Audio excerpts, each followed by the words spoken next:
বন্ধুরা, আজকের গল্প নীলপদ্ম পুকুর। ওই পুকুরে অনেক ধরনের মাছ থাকতো, আর ওইখানে একটা সারস পাখি তার বউ মরাতে তার বাচ্চার জন্য খাবার নিতে আসতো। সে মাছ নিয়ে যেত আর তার বাচ্চাকে খাওয়াতো। তাই ওইখানে একটা সারস পাখি গাছের ডালে বসে তার দিকে চেয়ে থাকতো।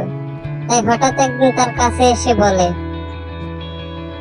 আচ্ছা, তুমি কি আমাকে বিয়ে করবে?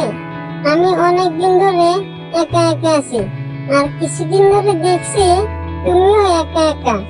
তোমারও বুঝি বউ নেই ঘরে, তাই তুমি আমাকে বিয়ে করে নিয়ে চলো। দেখবে আমাদের জীবন অনেক সুখে চলবে। এই শোনো, আমার ঘরে 2টি ছানা আছে, তাই আমি আমার গিন্নিকে মরার সময় কথা দিয়েছি যে আমি কখনোই বিয়ে করব না, বুঝেছো?